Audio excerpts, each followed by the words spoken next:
Olá, eu sou o professor Guilherme Guaral, da Rede Estadual de Ensino do Estado do Rio de Janeiro. E vamos trabalhar essa videoaula de História para o Ensino Médio, curso normal, segunda série, no seu primeiro bimestre. Os temas que iremos abordar são os conceitos de república, oligarquia e cidadania, e pensar as transformações que ocorreram na questão do trabalho, com a consequente migração dos campos para os espaços urbanos. Então, vamos começar. O termo república vem do latim res publica, que significa coisa pública, aquilo que diz respeito ao interesse público de todos os cidadãos. Um governo republicano é aquele que põe ênfase nos interesses comuns, no interesse da comunidade, em oposição aos interesses particulares e aos negócios privados. A república difere da monarquia e também da aristocracia e tem na democracia o seu princípio fundamental. A república se volta para a finalidade do governo, ou seja, o interesse e o bem comum. República é uma forma ou modelo de organização política que teve origem na antiga Roma, no século VI a.C.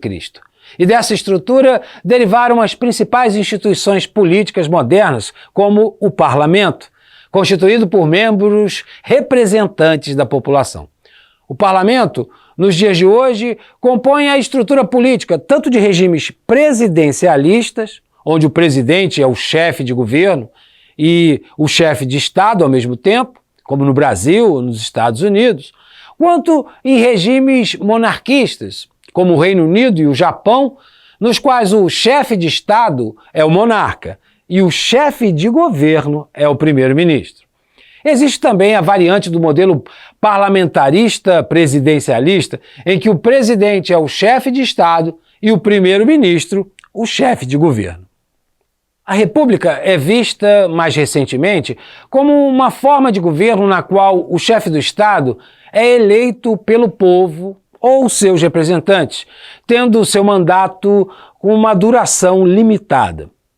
A eleição do chefe de Estado, em geral, esse presidente da República, é normalmente realizada através do voto livre e secreto. O mandato tem uma duração típica de 4 ou 5 anos, havendo, em geral, uma limitação no número de reeleições consecutivas do mandato desse líder. Ao se falar em república, nos dias atuais, a primeira coisa que se pensa é que estamos diante de um sistema de governo oposto à monarquia, que tem na hereditariedade, ou seja, nos filhos do monarca assumirem o trono, o fator que determina quem sucederá o governante, o rei ou a rainha. Enquanto na república, o governante é eleito direta ou indiretamente. O surgimento das repúblicas modernas, instauradas pela Revolução Americana, em 1776, e pela Revolução Francesa, de 1789, que instituiu uma república a partir de 1792. Entre as repúblicas norte-americana e francesa, existem algumas diferenças no modo de organização do poder. A Constituição da França pós-revolução, por exemplo, proclamava uma república una, indivisível, e considerava o povo soberano, de modo que a manifestação dessa vontade popular só poderia se dar através de um corpo legislativo que fosse uno e indivisível. A Constituição norte-americana propõe uma república federal, onde os estados e a União têm suas esferas de atribuições bem definidas. A vontade da federação é a confluência da vontade dos estados, representados pelo Senado, e da população, representada pelos deputados. Outra diferença entre essas repúblicas, a francesa e a norte-americana, que persiste em diversos países do mundo contemporâneo, é que o regime francês é parlamentarista.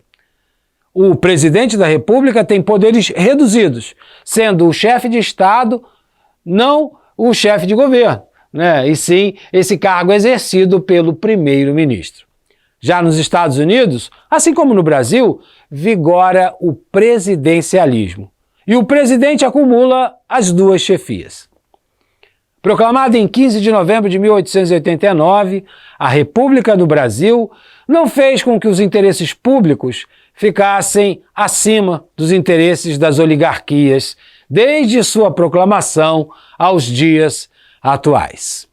Fato lamentável. O conceito de oligarquia na ciência política significa a forma de governo em que o poder político está concentrado num pequeno grupo, pertencente a uma mesma família ou partido político ou ao mesmo grupo econômico. A oligarquia é caracterizada por um pequeno grupo de interesse que controla as políticas sociais e econômicas em benefício e interesses próprios. O termo é também aplicado a grupos sociais que monopolizam o mercado econômico, político, cultural de um país. Em sua configuração original, a palavra oligarquia significa o governo de poucos. O termo oligarquia também pode ser empregado em outras situações políticas. Quando observamos, por exemplo, que os membros de um mesmo partido político ocupam os postos mais altos e os mais altos escalões de um governo, nós podemos dizer que ali está uma oligarquia.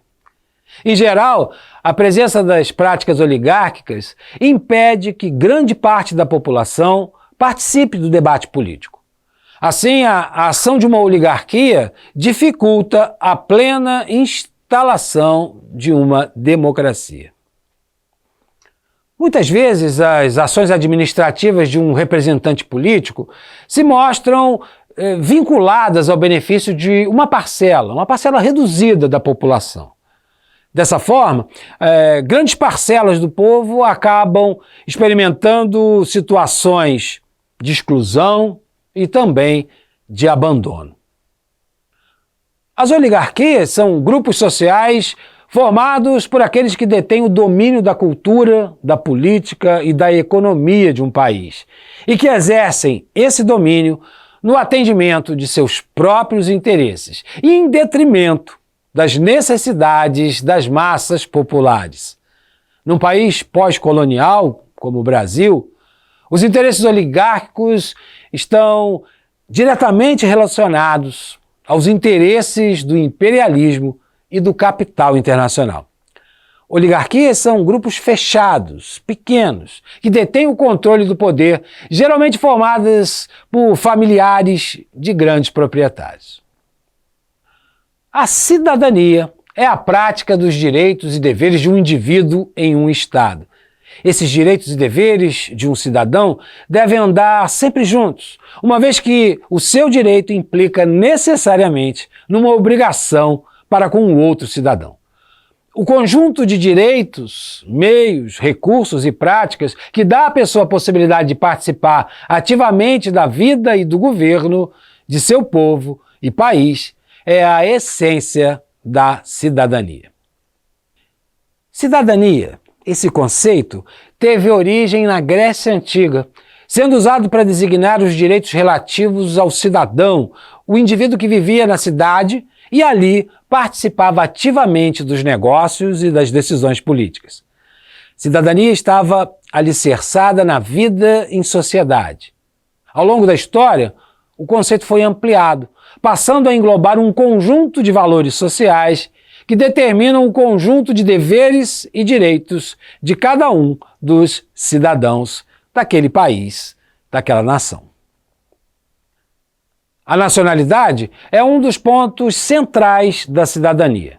Fazer parte de uma nação é condição primordial para o exercício dos direitos políticos que são regulados no Brasil, por exemplo, pela Constituição Federal em seu artigo 14, que estabelece como princípio da participação na vida política nacional o sufrágio universal.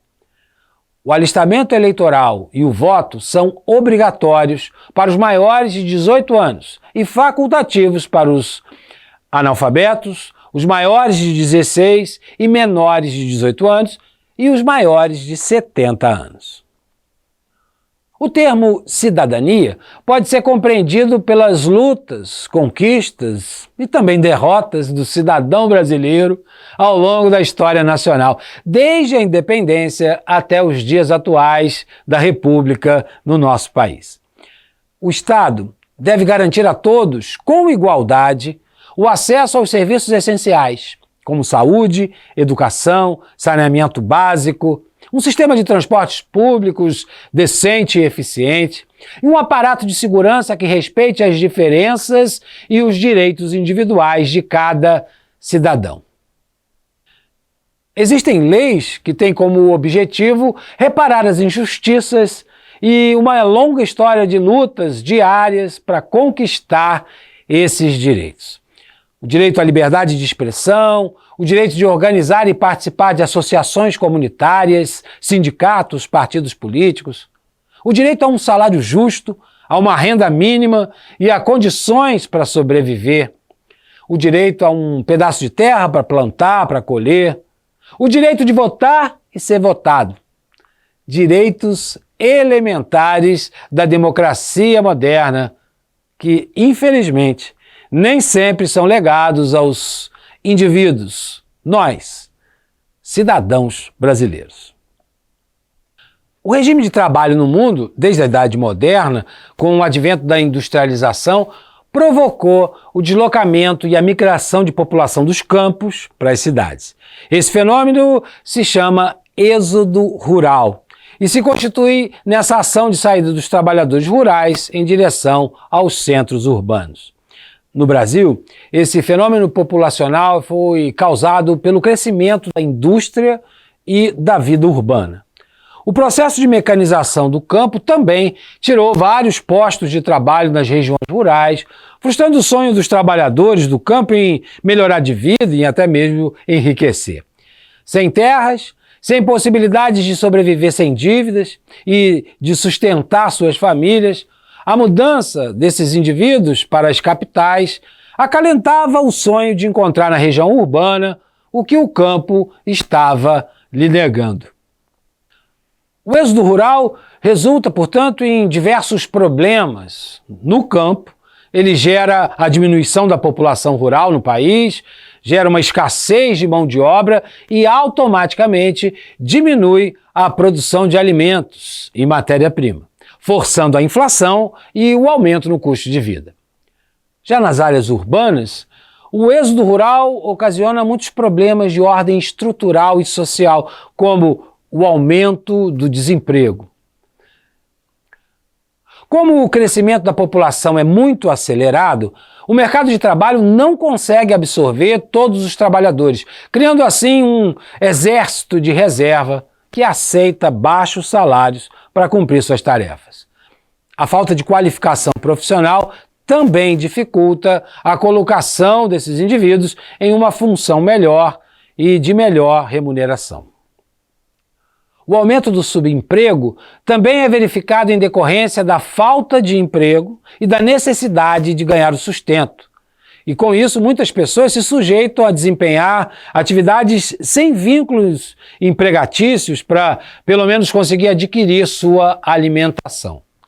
Podemos observar nas tendências atuais dos empregos no Uber, no iFood, enfim, subempregos, aonde não cria-se vínculo empregatício com essas empresas, que são, na verdade, aplicativos de celular. Outro fator é o crescimento das favelas. A baixa renda, a falta de emprego geram problemas na organização do espaço das cidades. Sem condições de comprar um imóvel digno para morar, muitas pessoas acabam ocupando áreas periféricas sem condições básicas de saneamento, vivendo em áreas de risco, provocando a expansão de habitações precárias e bairros marginalizados. Assim, a falta de oportunidades e de perspectivas proporciona o surgimento do crime, de atividades ilícitas como a prostituição de adultos, crianças, tráfico de drogas, formação de quadrilhas, entre muitos outros crimes e mazelas bastante conhecidas pela sociedade brasileira. Todos nós somos cidadãos e merecemos o respeito e a atenção do Estado para ter nossos direitos garantidos. Depois desse breve panorama sobre os conceitos de república, oligarquia e cidadania e as reflexões sobre as mudanças nas condições de trabalho no Brasil na virada do século XIX para o século XX, né? Assim, encerramos mais um dos nossos encontros, mas não acabou por aqui. Te espero na próxima videoaula. Até lá!